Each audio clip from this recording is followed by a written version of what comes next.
What is going on, guys? Hope everyone is doing very well. So I think it's safe to assume you guys have noticed that I have changed the space in which I record my videos in. So I've also been kicking around this idea for a while now of where I would do kind of a more show and tell style video, just talking a little bit more about the things that I feature in my backgrounds. And since for the most part I am set up now, I think it is the perfect time to do so. So first up is actually something from the previous space in which I recorded in, and that is this super awesome clock. So check that out. And I'm not exactly sure where I got this. I've had it for a long time. And it's just one of those things that has such a unique look and style to it. I was just drawn in pretty much immediately. So this is actually called a roller clock. It is similar to another clock, and that's called a flip clock. And the difference is this just has a large cylindrical piece in the middle, and it just kind of rotates like that. So it has all the numbers on it, and you can see that as the seconds kind of roll along there, that it is in fact working. It's not set to the correct time, which I do have to do later, but it is working. So one thing that I've always thought that's quite interesting about it is on the radio dial here, you can see it only has an AM band, which I guess at the time it was manufactured, AM radio was all the rage. But that has since changed, actually to a point now where radio almost isn't a thing anymore. But FM radio is much more popular. So I want to also show you guys the side profile, because it has these two angled pieces, which, I don't know, I just always thought it was like the coolest thing. And it's got like the old style logos and the fonts, and I'm just super into it. So one of the other things while I put this down that I did not mention in the intro to this video is one of, well, now that I think about it, pretty much the only reason that I have moved is that is technically my office where I used to record. And it has my computer, my desk, I have some video games down there, and just with the amount of stuff that was just packed into one space, it was just too much. I'm like, I need more room. I want to set up and get comfy. So let's see. Next, I'm going to talk a little bit more about these CDs that I have here. So, I'm not sure what order would be best, but I do have a whole bunch of Hippocampus albums on the top. And maybe some of you guys know this already, but it is my favorite band. So much so, I can't stress this enough. They have never disappointed. Like, every album that they put out has been fantastic. All their singles and EPs are great.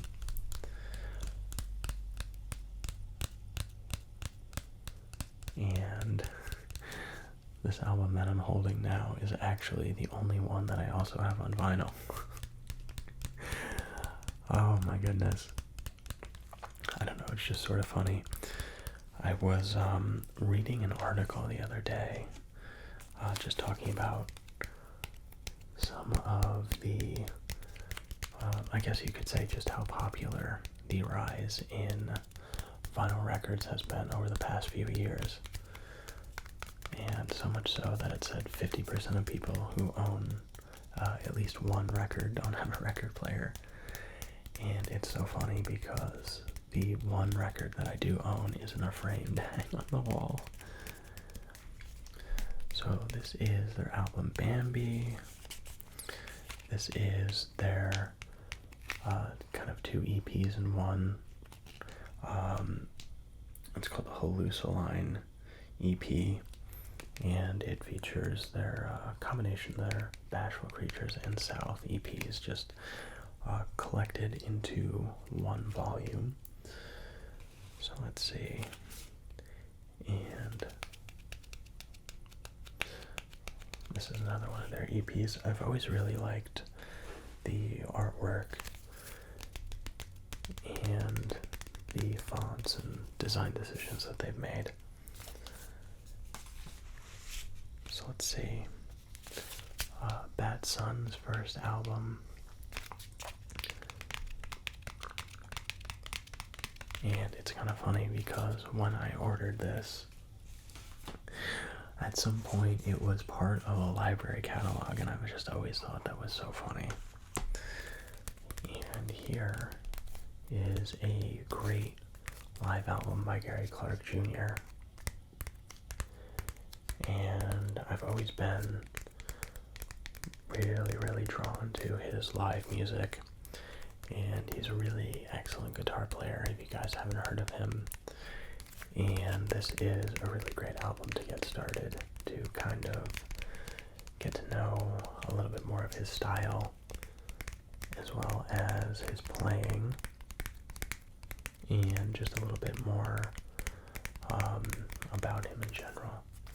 I've actually seen him quite a few times. In fact, in that frame behind me is a poster from a concert of his I went to go see.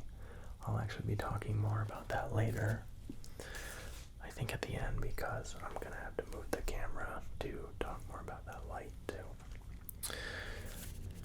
So next up is Alabama Shakes, and this album right here, you can see that my cat used to have a very weird fascination with like licking like paper and cardboard. And I don't know, just something about it was really funny and kind of endearing, but each time he started up, like, you could hear him, and I'd be like, no, like, that's not good, stop it. But I really do miss him.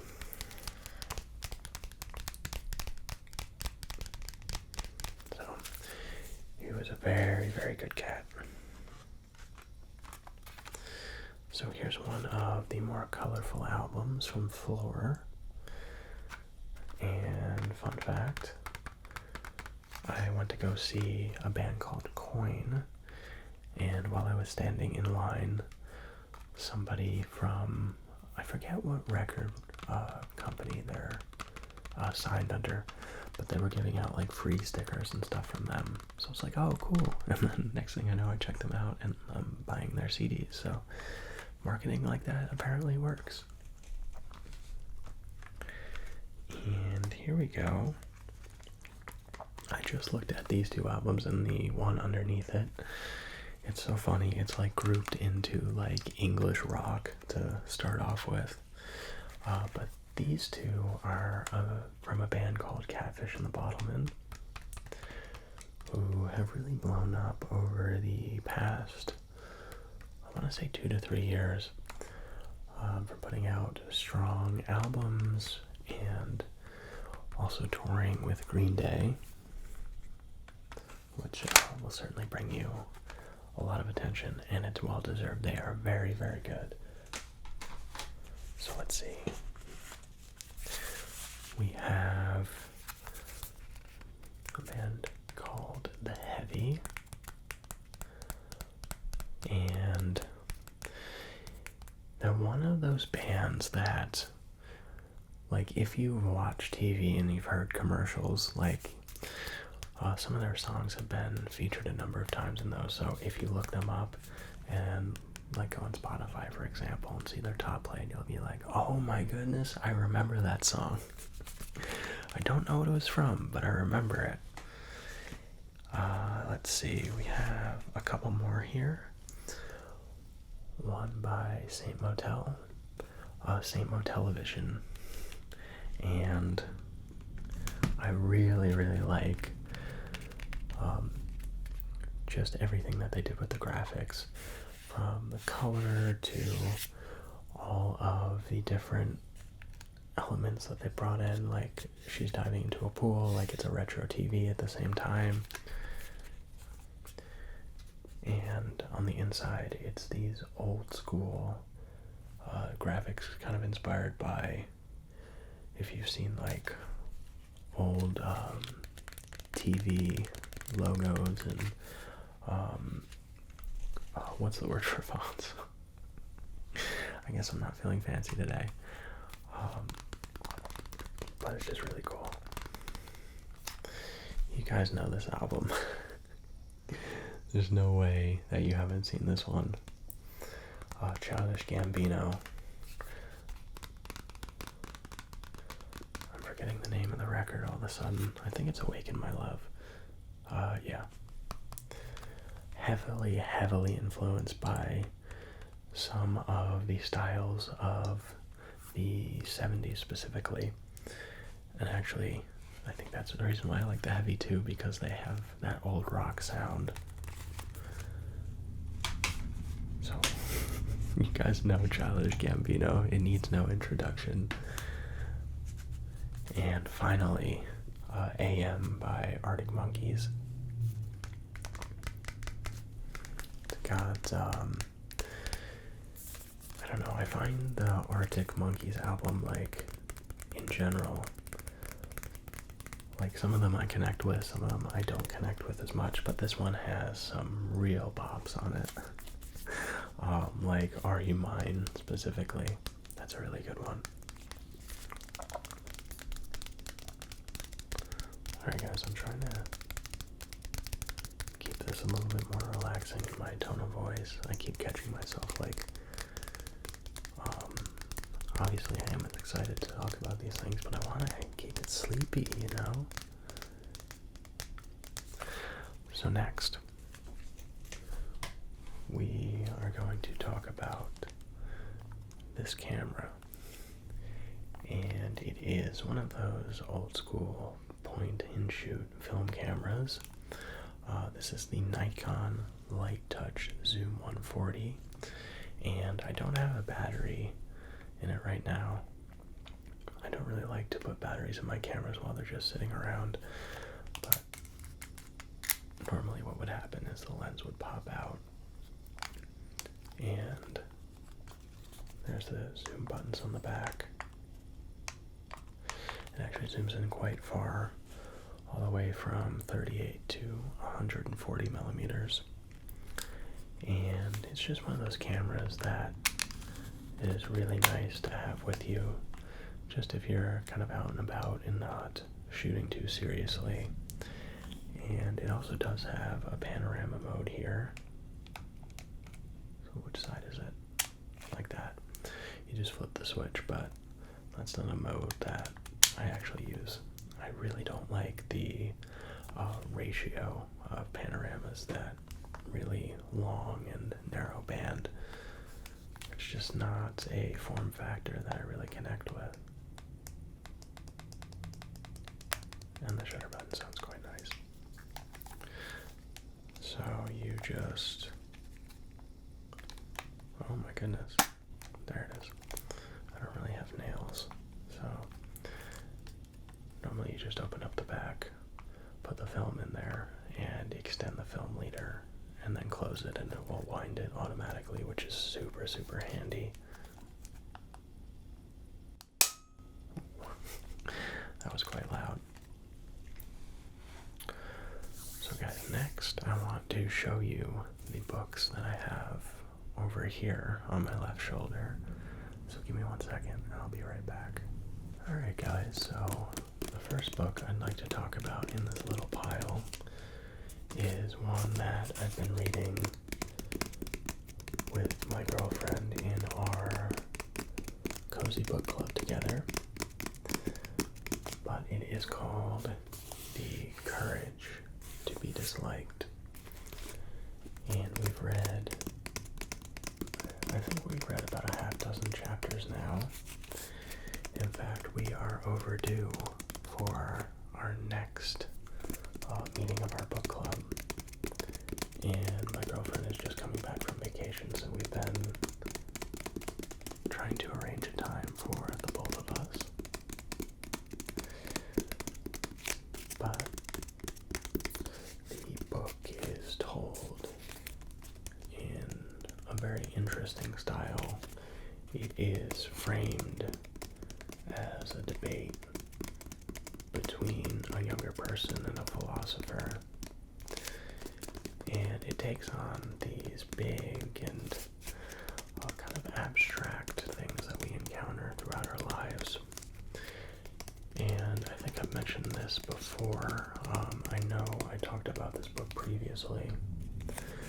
But the thing that I found most interesting between the two of us was we were both locking on to different things. And I think that's because when the book is told through a narrative such as this, it makes it a little bit easier to see yourself in it.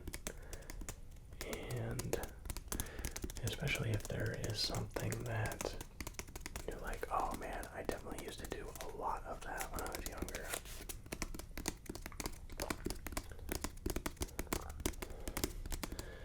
So I'll read the back to you quickly, and then we can move on to another book that I have here.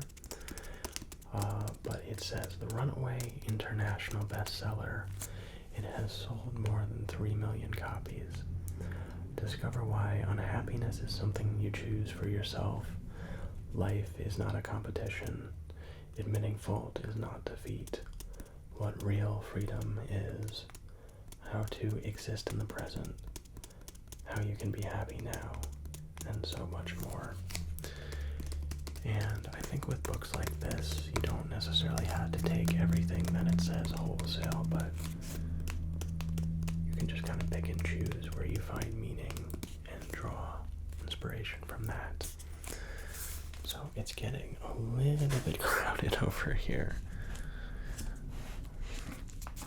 But this book is from Atlas Obscura. And they have a very, very fun website. Basically, it focuses on a lot of unique and interesting places in the world. And it's very, very cool to just see what everyone else is kind of up to and what's out there. But let me see what it opens to.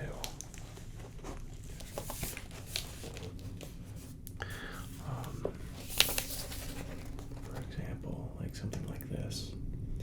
It just tells you a little bit more about the place and a description and some interesting facts here and there. So let's see. There's a whole bunch of different things, buildings, landmarks, geographical things of note. And like this right here, it also has some cool diagrams. So it's just kind of a fun, I don't know exactly to call it a coffee table book, because I do enjoy flipping through it and reading about some of these places. And I did actually get my grandmother a copy of this book too, and we talk about it from time to time.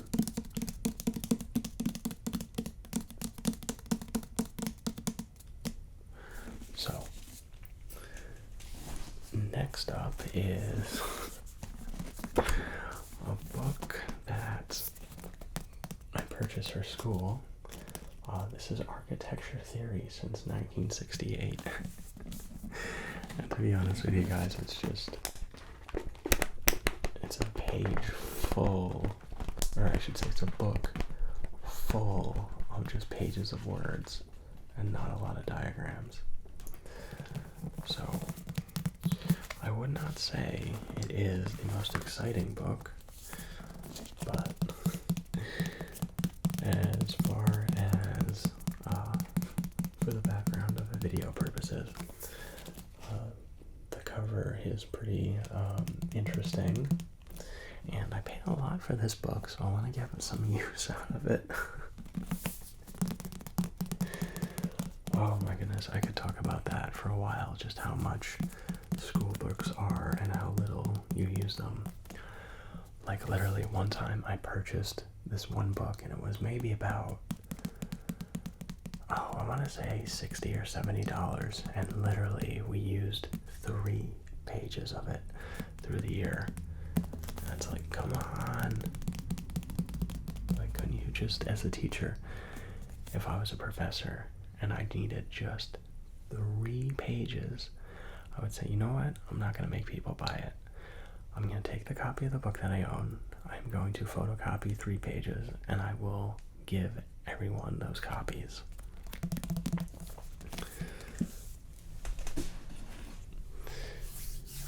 So next up is actually something that I don't know if you can even really see, but it is this right here. So let me go grab that too. This is my Statue of Liberty crown. I'll put up some photos on the screen as well, but my girlfriend and I did a trip to New York City where we saw the Statue of Liberty up close, and it was my first time actually making it out there, which I know is crazy, but I think when you like live certain places, you're like, I don't really want to do that tourist stuff, I'm busy, you know, throw all the excuses at it, but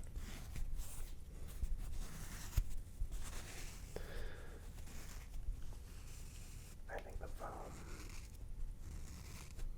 makes very good sounds.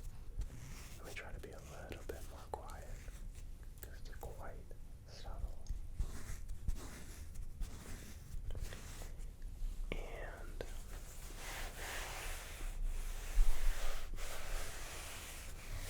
can make some of these sounds as well. This may be also like the least expensive souvenir that I've ever gotten from a place. I think it was like $5 on the ferry over to the Statue of Liberty and to Ellis Island. So we actually saw both places that day. And it was really, really cool because I actually do have, well, not that it's a unique thing, I actually did have some members of my family immigrate to Ellis Island, so very, very interesting to see what they would have seen. And you guys know me, I definitely will be wearing this in the video. I did actually grab one more thing that I forgot was over there while I was at it. And we'll move on to that in just a second.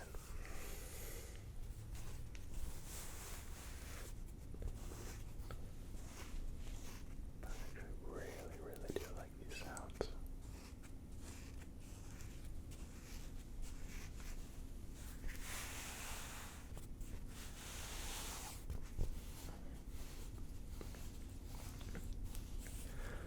Okay, so let's see if I still remember how to put this on. Was it? Oh yeah, that's it.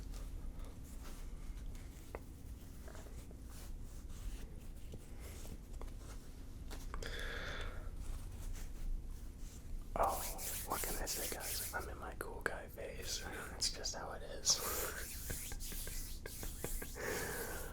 That is what I said to my girlfriend. I was like, while we were on the ferry together, I was just like, I'm in my cool guy phase. I've never been cool in my life. I don't even know where that came from. So next up, big stretch is this right here. This is my Steam Deck, and if you guys haven't heard of it, basically it's a handheld computer.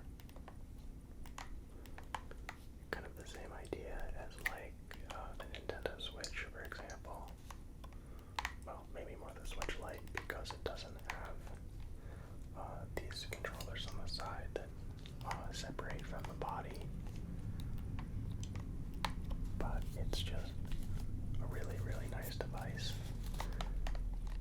and I like it quite a bit.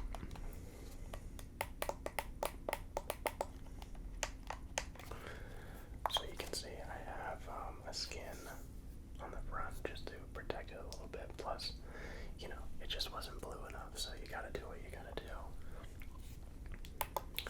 And I put these little protective pieces just over the joysticks, just to get a little bit more of a grip. And they work quite nicely. I've also been wanting to make some sound with this in particular, just because I think the triggers and the buttons and the joysticks are very, very appealing for ASMR purposes. Plus, I would not do that if there was not a screen protector on it already. I just think the potential of this is quite high. So let me give you a little bit of a preview of the buttons. And I thought I broke this the other day, actually, because I've had it for some time, and it was getting to a point where it was starting to get increasingly hot more often. And I was like, okay, you know, since it is still kind of a computer, although it does have an APU instead of a CPU and GPU, so accelerated processing unit instead of a traditional processor and graphics card combination. So just a singular chip all rolled up into one. But basically, I was like, you know what? I think it's time to replace the thermal paste in this. So I got it open and everything. It's actually quite easy. You just put a piece into this area behind the triggers, and then you just pry a little bit and get the clips that hold the bottom on.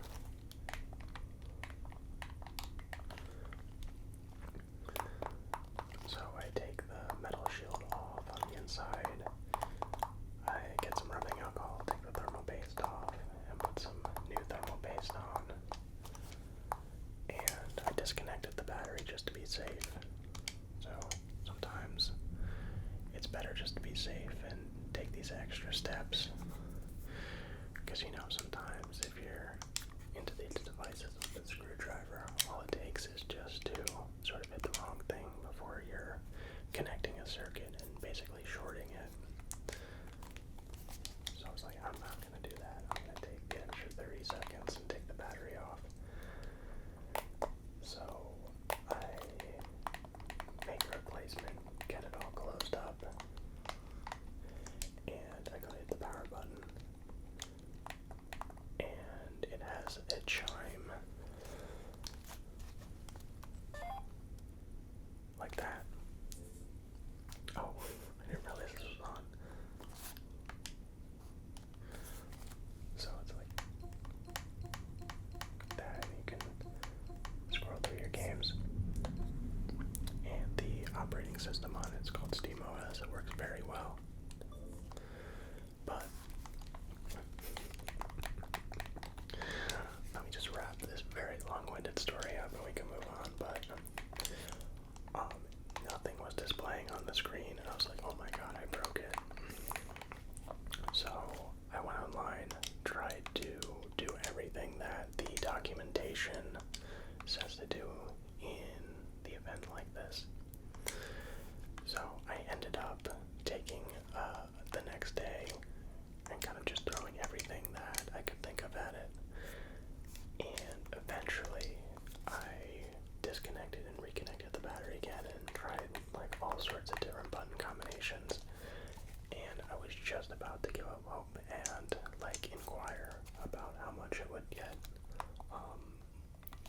should say, how much it would be to fix it. And I turned it on, and all of a sudden, there was something on the screen. I was like, I don't know what happened, but I'm so glad it's working again. But it does also come with this case. And I think the case has a ton of tapping potential. I just had to do something about the zippers, because they are quite annoying. Oh, maybe I could just hold them like that. But I think this would be cool in another tapping video. I've been trying to put together some tapping sounds and items that I just haven't featured before. You know, I don't really like making sounds with the same things over and over and over and over and over again. Like, if I choose to feature things multiple times, I just want to do it in new ways. Although I guess the wooden blocks are an exception to that, just because they're so good on their own.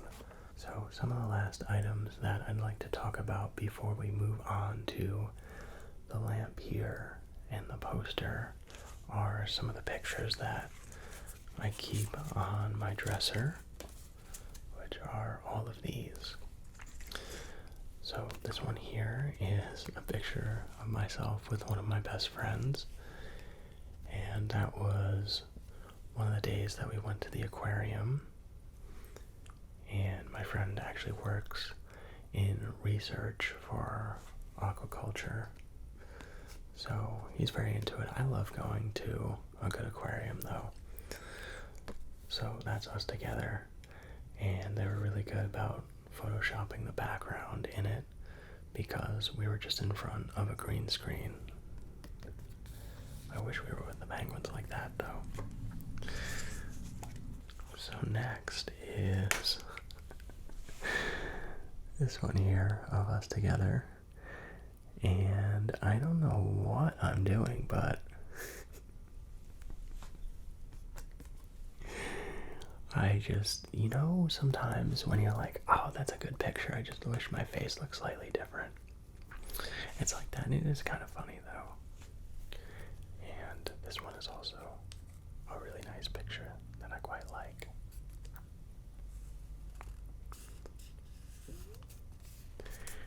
And thankfully, I've also gotten a haircut since then.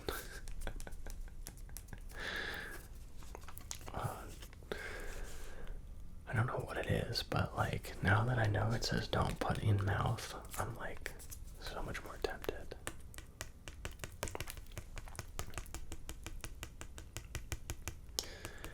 And this is from the Instax camera.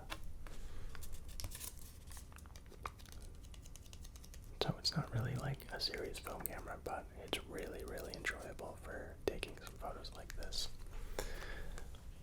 Instant film is kind of its own look. Okay guys, so let me get everything kind of set up and the camera moved so we can talk more about the last two items. So just hang on 1 second. Let's talk a little bit more about this lamp right here. So this is an Ikea special,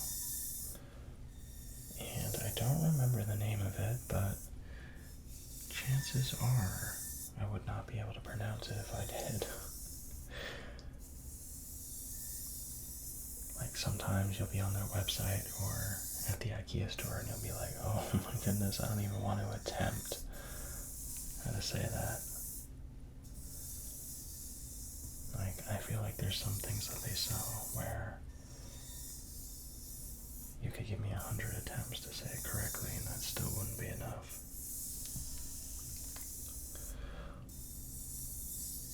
But it's a very, very diffused light, and it comes through this frosted glass that has just a very matte finish to it.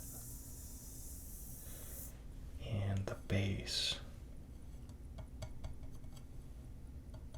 actually the base also feels like it has glass around it. style is kind of like mid-century modern on a budget. I find those kind of old school mushroom lamps, they look super cool, but they're extremely expensive. And I'm not quite sure what it is about the mid-century modern style in particular, but just like really like certified vintage pieces from that era just go for so much money. So this is a good compromise, and I was actually at the Ikea store recently and I saw that it went up in price, so I think the cost of materials, the increase in price has gotten to everyone.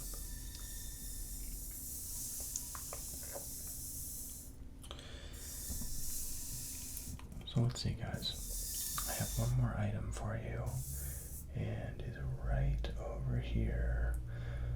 So once again, we'll be back in just a second. Last but certainly not least is this Gary Clark Jr. poster that I got on, I'll zoom the camera in here, the Story of Sonny Boy Slim tour. And somewhere in all these tour dates is the date in New York that I purchased this. I think you guys know why I like this poster.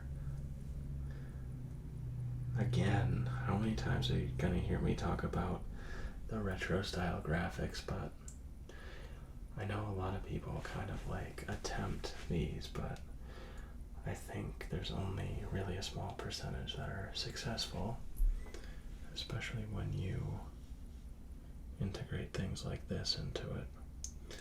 And like the GE logo, I thought was kind of cool.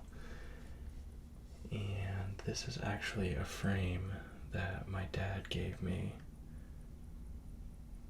and I took off what was in it. And I know it's a little bit hard to see, but I got this mat made for this, and it's a light blue. It doesn't exactly match this, but there was an attempt made. And it's got all sorts of interesting details and cool texture. And I was very into it. So also, guys, pro tip for concerts, if you can and you want to, before the show starts, you can get merch before the whole line really forms. Obviously you have to carry it with you the entire show, but like for this, everyone was sitting down anyway and it wasn't a big deal. So guys, I hope you enjoyed this video. Let me know which items you think are super cool. I'm always interested in other people's spaces, and you know, we all sort of have our own opinions. So guys, I'll catch you next time in another video.